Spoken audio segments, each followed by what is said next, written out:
So we still have the car running from the previous video. I just turned on the radio to make sure it works, and it does. So we're gonna turn that down, and it's gonna be just me. So with the manual car, filming, driving, changing gears, you just have to bear with me.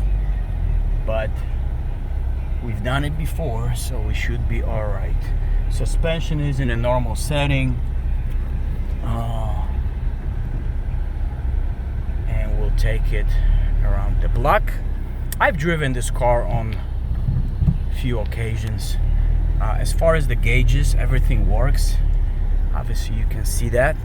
The gauge on the very right hand side, it's your oil level. That works when you first turn the ignition on. It shows you how much oil you have in your engine, and then when you start, it goes down to minimum. So that's the proper operation. No warning lights.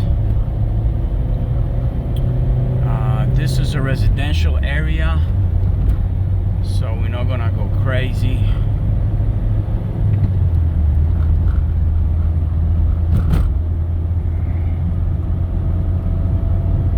This is a 2.0 4-cylinder. It's a non-turbo engine.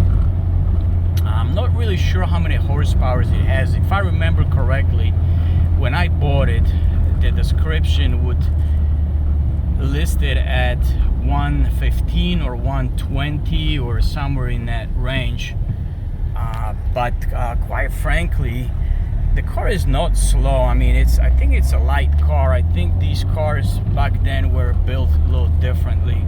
They were not as heavy, because this car doesn't feel bad at all. Oops, I almost dropped the phone.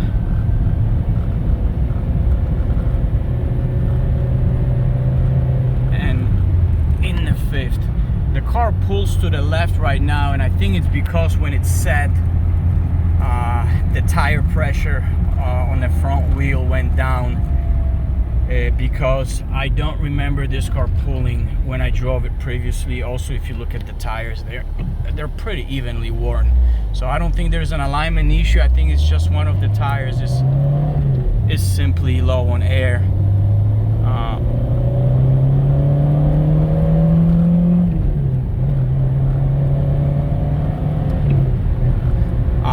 Clutch feels great.